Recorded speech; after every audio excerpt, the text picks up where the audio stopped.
일단은 이제 뭐 북한의 전략을 우리가 네. 정확하게 파악할 필요성이 있을 것 같은데, 예.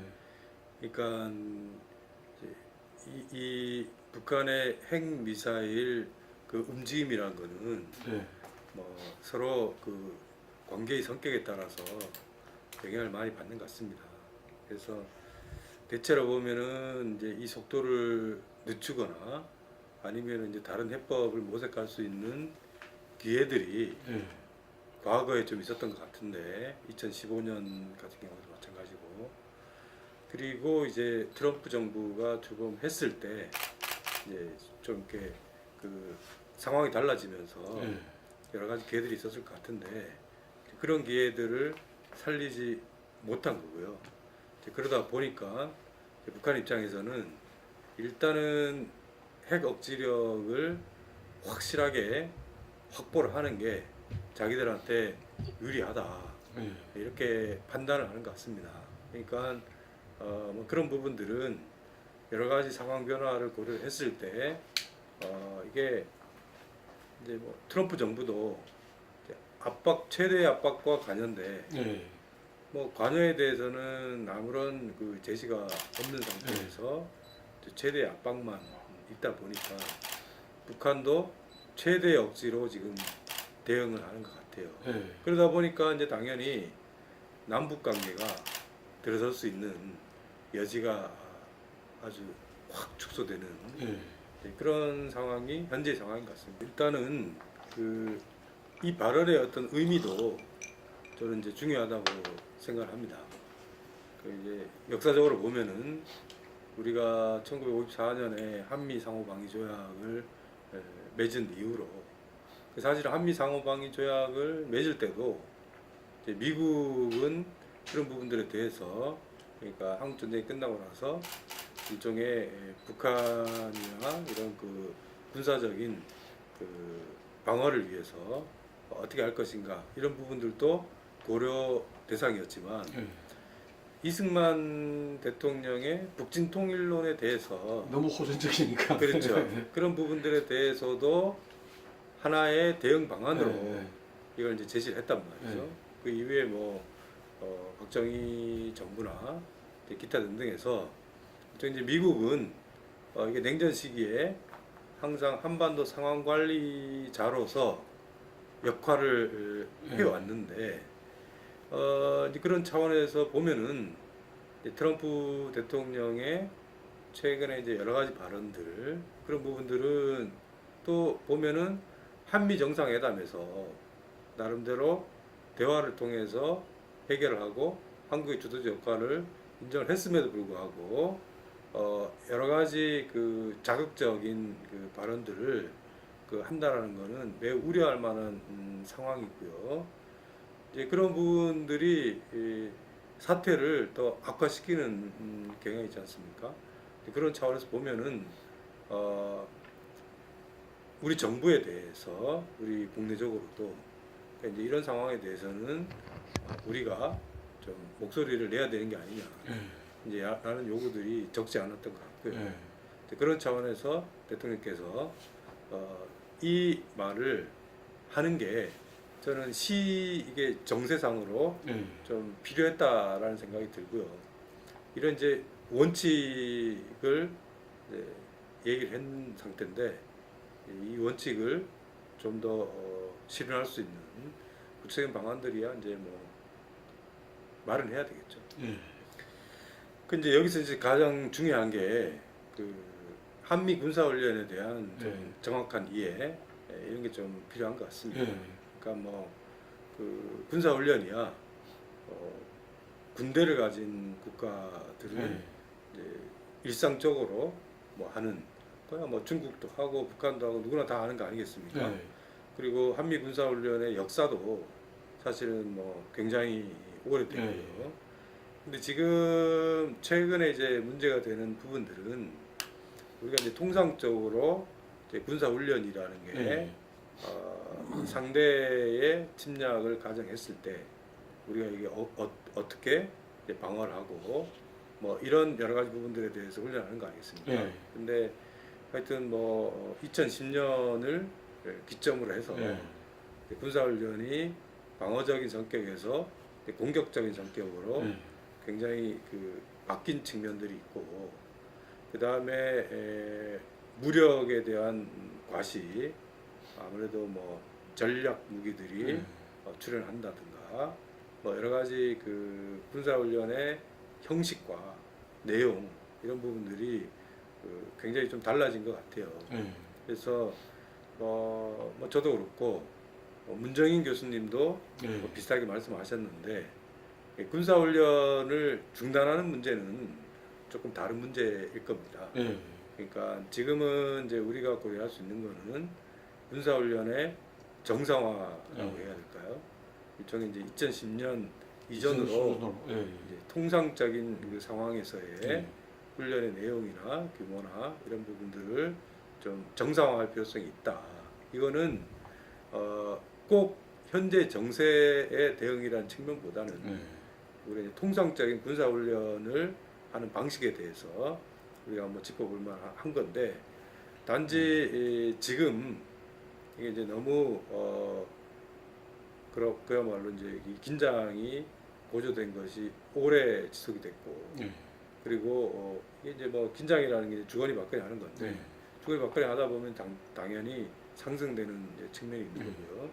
그래서 이제 이 국면을 좀 전환할 필요성은 있는데, 여기서 이제 뭐 괌 포위 사격을 둘러싸고 여러 가지 논란이 있었지만, 결국 이제 북한이 주장하는 거는 일종의 미국의 선제 공격에 대한 대응이다라고 하는 거기 때문에, 그런 부분들에 대한 우려를 불식시키는 게 현 정세에서 이제 굉장히 중요한데, 그런 차원에서 보면은 지금은 이제 뭐 말 차원에서 뭐 틸러슨 장관이 얘기한다든가 여러 가지 이제 얘기를 하는데, 그런 것도 이제 중요하지만 군사훈련의 형식을 조금이라도 바꿀 수 있다면은 그것이 이제 북한에 주는 굉장히 중요한 신호가 될 수 있을 것 같고, 또 그게 정세를 전환하는데 하나의 전환점이 될 수도 있다라는 측면에서 좀 적극적으로 생각을 했으면 좋겠습니다.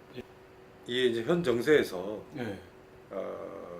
우리가 트럼프 정부의 이제 정책 결정 구조, 이제 이 부분도 하나의 변수인 것 같습니다. 그러니까 이게 과거 미국 정부하고 비교해 봤을 때 우리가 예상할 수 없었던 이제 새롭게 등장한 변수인데, 벌써 이제 뭐 6개월이 지난 상황이고, 그럼에도 불구하고 아직까지도 중요한 직책이 임명이 되지 않았어요. 이제 미국 국무부 같은 경우에는 뭐 장관도 중요하고 부장관도 있고 하지만, 국무부는 기본적으로 지역 담당 차관보의 역할이 굉장히 중요합니다.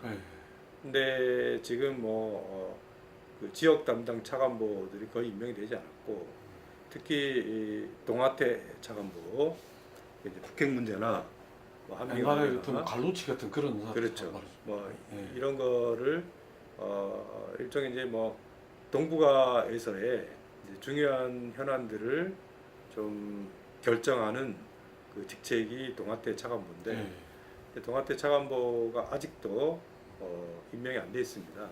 공석이죠. 그래서 일단은 지금 미국에서 나오는 발언들은 저는 이게 대행 체제의 특성이라고 생각합니다. 대행 체제의 특성이라는 게 뭐냐면은 인선이 늦어지다 보니까 대부분 중요한 직책들이 대행 체제로 이루어지고 있거든요. 동아태 차관보도 지금 대행이고, 주한 미 대사도 뭐 대행이고, 뭐 여러 가지 국무부의 전체적인 인사 자체가 그 밑으로 실무부서로 가서도 아직 이루어지지 않다 보니까, 대행 체제의 특성은 새로운 얘기를 하기 굉장히 어렵습니다. 그리고 기존의 원칙을 반복할 수밖에 없는 거죠. 이제 국무부에서 국무부 실무부서에서 나온 얘기들은 그렇게 봐야 될 것 같고요. 이제 더 우려되는 거는 이게 정책 결정 체계가 정상적으로 작동이 잘 안 된다. 그 얘기는 무슨 얘기냐면은 트럼프 대통령 트위터를 하는 대통령이라는 거는 우리가 사실은 상상하기가 좀 어렵습니다. 네.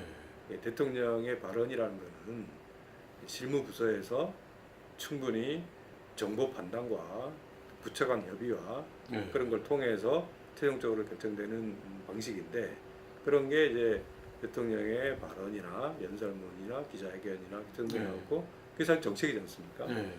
근데 그런 과정과 무관하게 트위터라는 거는 그런 구조가 정상적으로 이제 작동이 안 된다는 얘기고, 그 다음에 지금 뭐 국무부라든가 국방부라든가 그 다음에 안보보좌관 이런 그 라인에 있는 분들하고 한미 간의 실무적인 협의는 되고 있는 것 같은데, 네. 이제 정책 결정의 그 상위 대통령이나 또는 이제 뭐 어제 오늘 문제가 되고 있는 네. 배넌 네. 같은 사람들의 발언이나 이런 부분들은 조율되지 않은 채로 나오고 있습니다. 그리고 이게 트럼프 정부 내부에서도 어느 정도 이게 상충되는 측면들도 많고요. 그러니까 신호가 굉장히 그 혼선이 지금 빚어지고 있는데, 그러다 보니까 당연히 이제 북한의 입장에서는 어떤 것이 미국 정부의 진짜 신호인지를 판단하기가 굉장히 어렵고, 이거는 뭐 북한뿐만 아니라 한미 간에도 대북 정책을 조율하는 과정에서 매우 좀 난감한 그런 상황인 것 같습니다. 그러니까 이 부분이 시간이 지난다고 해서 그렇게 좋아질 것 같지는 않아요. 그래서 우리도 북핵 문제나 한미 관계나 이 변수를 염두에 두고 우리도 정책을 결정해야 되지 않을까. 그 지금까지 한 번도 겪어보지 못한 추가적인 이 변수다 이렇게 봅니다. 이 당분간 이제 우리 일정으로 보면은 당장 이제 9월 초에는 대통령께서 블라디보스토크에 가서 동방경제 포럼에 참석을 해야 됩니다. 그 뭐 동방경제 포럼에 가서 우리가 할 수 있는 얘기라는 거는 이미 정해져 있거든요. 지금까지 오랫동안 우리가 주장해 왔던 한반도 신경제 지도라든가 남북로 사업이라든가 이제 이런 거를 얘기하는 자리죠. 그러면은 당연히 8월 21일부터 시작되는 이 부분들을 동방경제 포럼하고 잘 연결이 돼야 될 것 같고요. 그 다음에 이제 한 달이, 그 다음 한 달이 지나면은 10주년이 됩니다. 2007년 정상회담 10주년이 되고 있는데, 뭐 많은 사람들의 뭐 기대도 좀 있고요. 또 10주년이라는 의미도 있고요. 그런 부분들을 남북 관계를 정상화할 수 있는 또 기회로 삼아야 될 것 같고요. 더 중요한 거는 평창 동계올림픽입니다. 평창 동계올림픽이 뭐 이제 얼마 남지도 않았거든요. 한 6개월 정도밖에 남지 않았는데, 이게 동계올림픽을 좀 평화롭게 치르기 위해서는 나름대로 이제 환경 조성이 좀 필요합니다.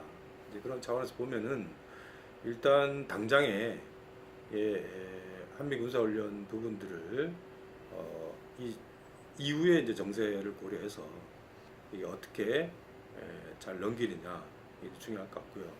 뭐 기본적으로 지휘소 훈련 방식으로 치러지기 때문에 그런 부분들을 좀 좋은 신호로 만들 수 있는 또 기회로 만들어야 되지 않을까.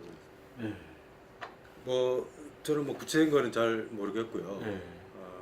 뭐 언론 보도를 통해서 보면은 만약에 우리가 이제 그런 제안을 했다면은 조금 아쉬움이 있습니다.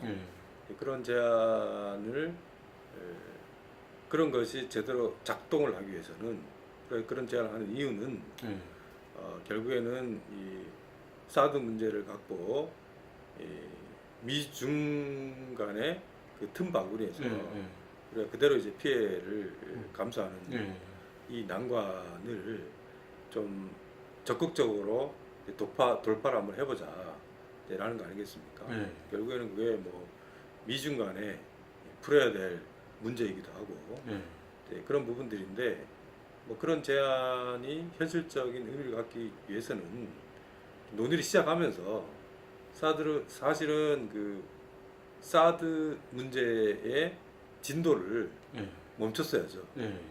그러면은 이제 그 제안이 나름대로 의미가 있을 수 있겠다라는 건데 그거와는 별개로 사드 문제에 대해서는 진행 절차가 더 계속 빨라졌죠. 네. 진행이 되면서 네.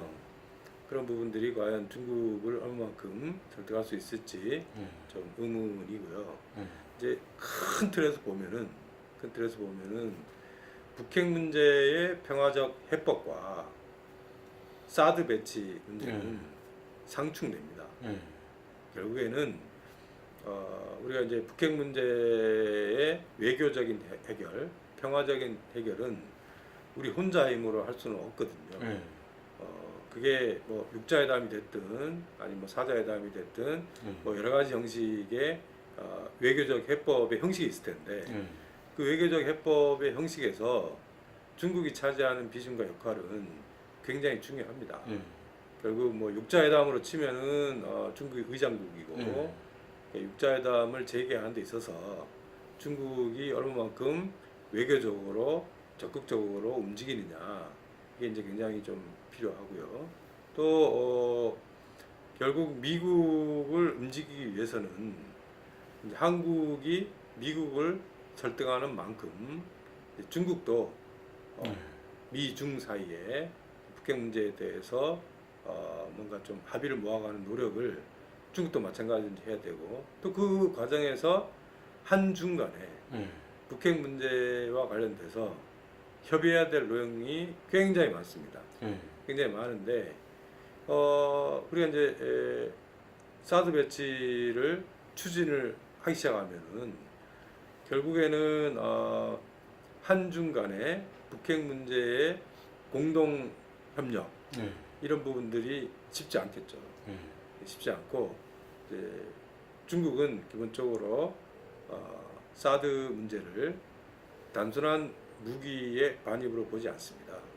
중국은 기본적으로 사드 문제를 동북아 지역 균형의 파괴라고 해석하고 있기 때문에 이 부분이 과연 북핵 문제도 동북아 지역 균형에 관련되어 있는 문제이기도 하지만 사드 문제도 중국은 중장기적인 시각에서 보면은 그런 지역 균형의 변형의 전환점으로 해석을 하고 있기 때문에 이게 결국 사드 문제는 북핵 문제의 외교적인 해결 과정에서 상충되는 측면들이 있다. 결국에는 우리가 한중이 협의해서 북한을 설득을 해서 풀어야 되는데 중국은 사드 문제를 갖고는 북중 간의 협력을 강화하는 방식으로 대응할 가능성이 더 크거든요. 그렇게 되면은 핵 문제를 어떻게 해결하나? 일단 뭐 한중 간에 그러니까 결국 외교적인 해결의 환경을 조성하기 위해서는 이제 중국의 이제 한중 간의 협력이 필요한데 이제 그런 부분들이 어려우면은 우리가 사용할 수 있는 외교적인 카드라는 거는 결국에는 한미 관계밖에 안 남습니다. 근데 아까도 말씀드렸지만 과연 트럼프 정부랑 정말 북핵 문제를 해결할 수 있을 정도의 바람직한 대안을 우리가 마련할 수 있을 것이냐 쉽지는 않은 것 같은데요. 그렇게 되면은 결국 우리가 이제 뭐 지금은 북핵 문제 자체가 굉장히 악화되어 있는 상태고 우리의 가장 큰 문제점은 우리가 동원할 수 있는 가용 수단이 매우 제한적이다라는 건데 우리가 주도적으로 역할을 하기 위해서는 우리가 움직일 수 있는 공간이 필요한 거고 우리가 가동할 수 있는 수단이 좀 많아져야 되는데 예. 그런 측면에서 보면은 사드 문제는 선택을 좁히는 그런 부분이다. 이거를 전체적인 맥락에서 봐야 된다. 예. 코리아 패싱은 저는 가능성이 없는 얘기라고 생각합니다. 우리가 이제 패싱이라는 게 예. 결국 북한과 미국이 뭔가 한국을 배제하고 예. 뭔가 이제 논의를 해서 일을 풀리는 건데 예. 이 과정 자체는 성립하기 어렵고요. 예. 그러니까 한국을 배제하고 북한과 미국이 해결할 수는 없습니다. 예. 그거는 70년대식 사고고 예. 우리가 이제 90년대 이후를 보면은 예. 남북미 삼각관계에 대한 예. 좀 정확한 이해가 필요하다. 음. 이거는 북한도 일종의 선미후남이라는 게 관성적인 사고인 것 같아요. 예. 근데 그거는 역사적으로 보나 현재 상황으로 보나 예.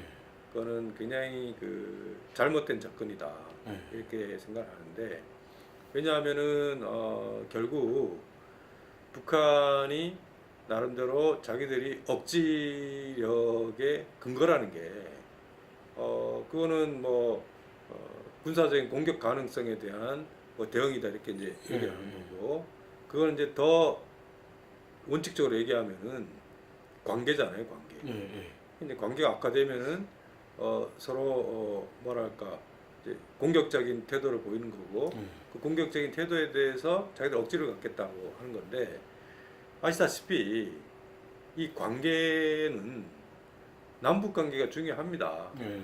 결국에는 북한과 미국이 남북 관계를 풀 수는 없어요. 한반도 정세의 어떤 그 구조를 미국이 결정할 수는 없죠. 그러니까 그건 당연히 남북미 삼각관계에 대한 이해가 있어야 되고 그래서 이거는 역사적으로도 많이 검증이 됐습니다. 그러니까 90년대 핵 문제가 나왔을 때 예를 들어서 94년 제네바 합의 같은 경우에는 우리가 그때는 이제 통미봉남이라고 하는데 북한과 미국이 협의를 하고 김영삼 정부 때는 이제 돈만 냈다 이런 건데 그거는 아주 굉장히 피상적이고 결국에는 우리가 이제 경수로 비용을 부담을 하면서 미국도 한국을 배제하고 북한하고 할 수는 없죠. 그러다 보니까 이제 한미 간에 대북 정책을 둘러싸고 이제 갈등도 했고 좀 더 좋은 사례는 90년대 후반에 우리가 이제 페리 프로세스라고 부르는 결국에는 클린턴, 김대중 클린턴, 윌리엄 페리, 임동원 장관님 그래서 이렇게 이제 서로 충분히 협의를 해서 북한을 설득하고 남북미 삼각관계에서 남북, 북미, 한미 이게 이제 서로 선순환을 했던 그래서 결국 문제를 푸는 거거든요. 그러니까 그렇게 세계의 양자 관계가 돌아가야지 문제가 풀립니다. 근데 이게 코리아 패싱이든 통미봉남이든 남북 관계를 배제를 하고 나머지의 양자 관계는 돌아갈 수도 없고 돌아갈 수 없습니다. 아주 일시적으로 회담을 할 수 있지만 그걸 지속을 시킬 수는 없죠. 그러니까 이거는 굉장히 정책 용어라고 생각하고요. 일종의 외교 현실과는 무관한 말이다. 근데 일단 이제 큰 틀에서 보면은 많은 분들이 기대감이 있죠. 기대감이 있다 보니까 아무래도 그런 기대감의 반영이라고 생각을 합니다. 근데 문재인 정부를 위해서 문재인 정부 입장에서 변명을 좀 해보면은 일단 관계가 나빠지는 것도 관계가 좋아지는 것도 과정이거든요. 한 번에 좋아지거나 나빠지지 않습니다. 근데 보면은 물론 관계가 나빠지는 거는 굉장히 빨리 나빠질 수 있어요. 예. 근데 관계가 좋아지는 거는 시간이 걸리죠. 시간이 걸립니다.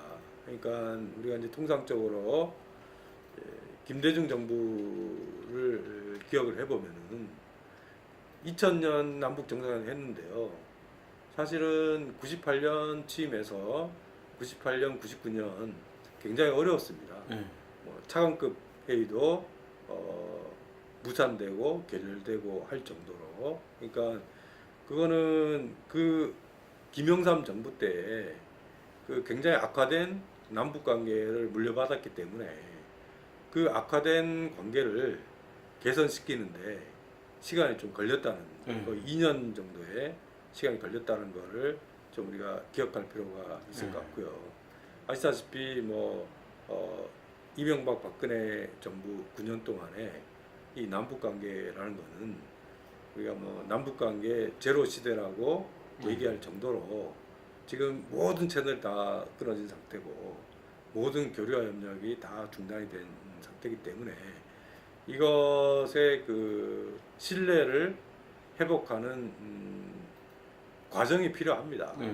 그러니까 뭐 김대중 정부보다는 그래도 어느 정도 우리가 남북 관계를 진전시켰던 그 경험이 있기 때문에 뭐 그거보다는 빠른 시일 내에 이제 정상화를 시킬 거라고 생각하는데요. 아직까지는 좀 시간이 걸린다라는 문제고, 그 아무래도 이제 북핵 문제 상황도 과거에 비해서 훨씬 악화가 됐기 때문에 조금 시간과 절차, 과정 이런 게 좀 필요하다라는 변명이고요. 뭐 이산가족 문제는 뭐 아시다시피 고령의 이산가족이 사망자도 굉장히 빠른 속도로 증가하고 있기 때문에 이게 미루기가 어렵습니다. 그리고 우리 이산가족 문제는 1세대의 한에 관련돼 있는 문제이기 때문에 이게 해결해야 될 시점도 정해져 있거든요. 그러니까 그분들이 살아계실 때 해결하는 게 필요하다는 측면에서 좀 우선적인 과제로 제기를 했고요. 뭐 여러 가지 지금 그 북한의 요구 조건들이 있습니다. 그런 부분들은 지금은 이제 좀 풀리는 단계가 아니기 때문에 이제 요구 조건들이 있을 수가 있는데요. 이게 대화가 이루어지면은 뭐 여러 가지로 다양한 방식으로 해결할 수 있는 방법이 있을 겁니다. 꼭 그렇지는 않고요. 뭐 여러 가지 또 뭐 국가안보실이나 또 우리 이제 국정원장이나 통일부나 또 나름대로 이 남북 관계를 풀어본 분들도 많이 들어가 있기 때문에 조금 기다리면 되지 않을까 한쪽으로 싶고요. 치우친 것은 아니다. 그렇게 보신다는 그리고 말씀. 뭐 이제 그 대통령이 그런 우려나 이런 부분들에 대해서도 잘 뭐 남북 관계 원로들이나 이런 분들하고 잘 소통을 하면서 얼마든지 그런 부분들에 대해서는 올바른 방향으로 조정할 수 있는 능력이 있다라는 거를 좀 염두에 둬야 될 것 같고요. 오히려 저는 이제 조금 이제 걱정이 되는 부분들이 정치권에서 남북 관계를 좀 바라보는 시각이 있습니다. 그러니까 이명박 박근혜 정부를 거치다가 보니까 일종의 북한에 대한 비판적 여론이 굉장히 높고요. 굉장히 높다 보니까 이제 그런 여론을 좀 중시하면서 하는 경향들이 좀 있는 것 같아요. 근데 제가 남북 관계를 오랫동안 했던 사람 입장에서 보면은 그런 일종의 이제 정치적인 시각, 국내 정치를 뭐 외교를 하는 것도 국내 정치를 무시할 수는 없어요. 그건 뭐 당연히 인정을 하는데 그렇지만 대북 정책에 대한 여론은 굉장히 단순하지 않습니다. 네. 대북 정책에 대한 여론을 정확하게 이해할 필요가 있어요. 네. 예를 들어서 우리가 김영삼 정부의 대북 정책을 평가할 때 김영삼 대통령은 대북 정책을 여론에 굉장히 충실했습니다. 네. 여론조사를 항상 여론조사를 따라갔거든요. 근데 결과적으로 보니까 냉탕과 온탕을 그렇죠. 왔다 갔다 네. 했더라. 네. 그 얘기는 무슨 얘기냐면은 이 대북 정책에 대한 여론은 이중적입니다. 네. 하나는 북한에 대한 보수적인 여론이 압도적이죠. 네. 7, 80% 이상 문재인 대통령을 지지했던 많은 분들 중에서도 북한에 대해서는 굉장히 보수적이고 네. 비판적인 의견이 존재하죠. 네. 근데 이것만 보면 안 돼요. 다른 부분이 있습니다. 다른 부분은 뭐냐면은 결국에는 남북 관계를 풀지 못하면은 위기가 네. 고조가 되고 그 위기라는 게 우리 금융시장에 미치는 영향이라든가 그리고 일종의 안보 분야의 위기는 국내 정치의 여러 가지 성과들을 네. 압도할 수 있을 만큼의 파괴력이 있습니다. 네. 그러면은 결국 이 정세 자체를 바꾸지를 못하면은 많은 국민들이 북한에 대해서 비판적 시각을 갖고 있었던 시각이 우리 정부를 봅니다. 네. 정부는 뭐하나? 네. 왜 정부가 이런 상황을 극복을 하지 못하는가? 네. 일종의 정부에 대한 무능 프레임으로 바뀌거든요. 네. 그러니까 항상 대북 정책에 대한 여론은 북한에 대한 보수적 프레임과 네. 정부에 대한 무능 프레임이 왔다 갔다 합니다. 네. 그러니까 김영삼 정부는 뒷부분을 보지를 못했기 때문에 앞부분만 쫓아가다 보니까 결과적으로 이제 그렇게 된 거거든요. 그러니까 그런 차원에서 보면은 문제를 해결해야 돼요. 네. 문제를 해결하지 못하고 대중적인 여론에 편승을 하게 되면은 결국에는 감당할 수 없는 상황이 됩니다. 네. 그러니까 좀 단기적으로만 보지 말고 조금 긴 시각에서 네. 예, 남북관계, 북핵 문제 이런 부분들에 대해서는 단기적으로 여론하고 조금 상충될 수 있지만 결국 문제를 해결하는 게 지속 가능한 국민 지지를 확보할 수 있는 방안이다. 네. 이거를 보지 못하면은 결국에는 나중에 낭패를 볼 수 있죠. 네. 뭐 아무래도 이제 1962년 쿠바 미사일 위기를 많이 사례를 듭니다. 네. 약간 뭐 유사점도 좀 있고요. 근데 제가 이제 쿠바 미사일 위기에서 교훈을 얻어야 된다라고 했을 때 그 교훈을 얻을 수 있는 부분은 뭐 굉장히 많거든요. 네. 굉장히 많은데 저는 이제 기존에 쿠바 미사일 위기를 다룬 많은 책이나 이런 거하고는 조금 다른 측면을 좀 중요하게 생각합니다. 그게 뭐냐면은 정책 결정 구조입니다. 정책 결정 구조, 특히 정부 안에서 위기가 발생을 했을 때 그 위기에 어떻게 대응할 거냐, 이제 이런 부분들 관련돼서 정책 결정 구조가 굉장히 중요하다. 그런 차원에서 보면은 케네디 대통령이 했던 열린 토론. 그러니까 이제 열린 토론이라는 거는 그 당시에 미국 군부는 즉각적인 타격 공습을 주장을 했거든요.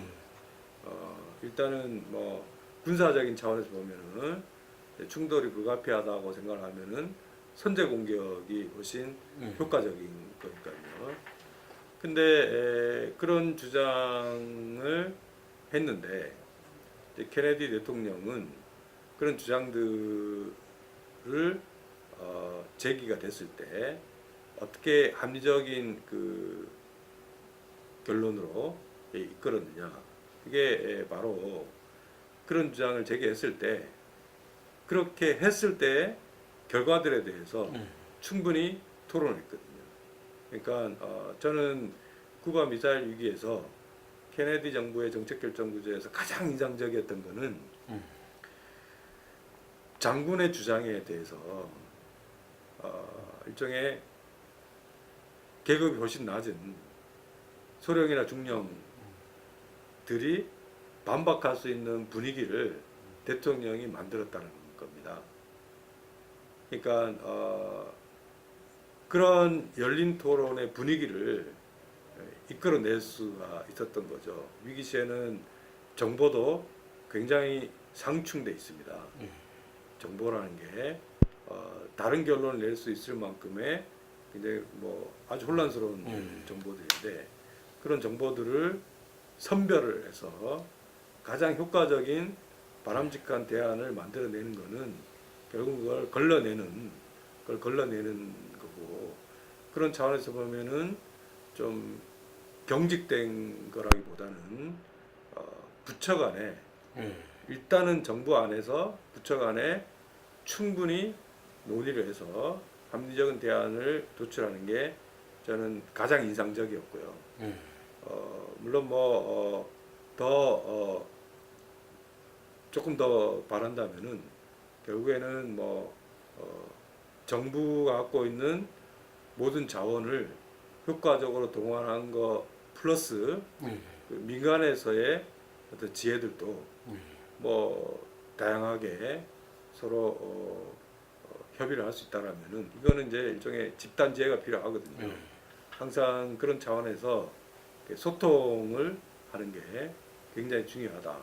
소통을 하는 거는 올바른 대안을 만들어내는 것뿐만 아니고 그 소통의 과정 자체가 설득에 힘이 있는 거고 공감을 모으는 과정이고 지지를 넓히는 거다라는 거에 대해서, 그러니까 결과만 책임질 게 아니고 그 과정에 대해서도 신경을 많이 써야 된다. 그러니까 저는 조금 정부가 길고 넓게 봐야 된다. 이걸 이제 강조를 하는데요. 길게 봐야 된다라는 거는 북핵 문제는 이제 거의 30년이 다 돼가고 있습니다. 겨우 80년대 후반부터 시작된 거니까요. 그러니까 이 30년의 시간 맥락을 갖고 그 30년을 보면은 악화됐던 과정이 있고요. 그래도 개선됐던 과정도 있습니다. 그때 사용했던 정책의 수단에 대해서 우리가 지금 평가할 수 있거든요. 그리고 이제 우리 그런 평가들을 통해서 그리고 이제 과거의 경험에서 좀 지혜를 얻어서, 물론 이제 달라진 환경들도 적극적으로 이제 고려를 해야 되겠지만 그런 차원에서 보면은 답이 나올 겁니다. 답이 보일 수 있어요. 그런 게 좀 중요한 것 같고요. 넓게 보라는 거는 결국에는 공간적으로도 이게 단순히 남북 관계에 한정돼서 볼 문제는 아닌 것 같고, 동북아 지역 질서에서 우리가 외교적으로 동원할 수 있는, 활용할 수 있는 카드를 좀 넓게 활용할 필요성이 있고, 분야별로 보더라도 이게 이제 정치, 군사, 경제, 사회문화 이게 다 연결돼 있단 말이죠. 그러니까 이게 상호 영향을 미치는 부분들에 대해서 그것까지도 고려를 하면은 대응 방식이 좀 달라질 수가 있죠. 문재인 대통령께서 베를린 연설문에 이제 나와 있는 내용입니다. 그 오직 평화라는 개념인데요. 이거는 그 통일을 중요하지 않게 생각하는 건 아니고요. 통일에 대한 개념이 다른 겁니다. 그러니까 이 통일에 대한 개념은 일종의 이제 김대중 노무현 정부 시절에 사실상의 평화, 사실상의 통일이라는 개념을 썼거든요. 근데 그건 뭐냐면은 법제도적인 통일보다는 일종의 사실상의 통일, 또 결과로서의 통일보다는 과정으로서의 통일이 중요하다라는 입장입니다. 근데 이거는 이제 이명박 박근혜 정부의 통일 개념과 극적으로 대비가 되죠. 네.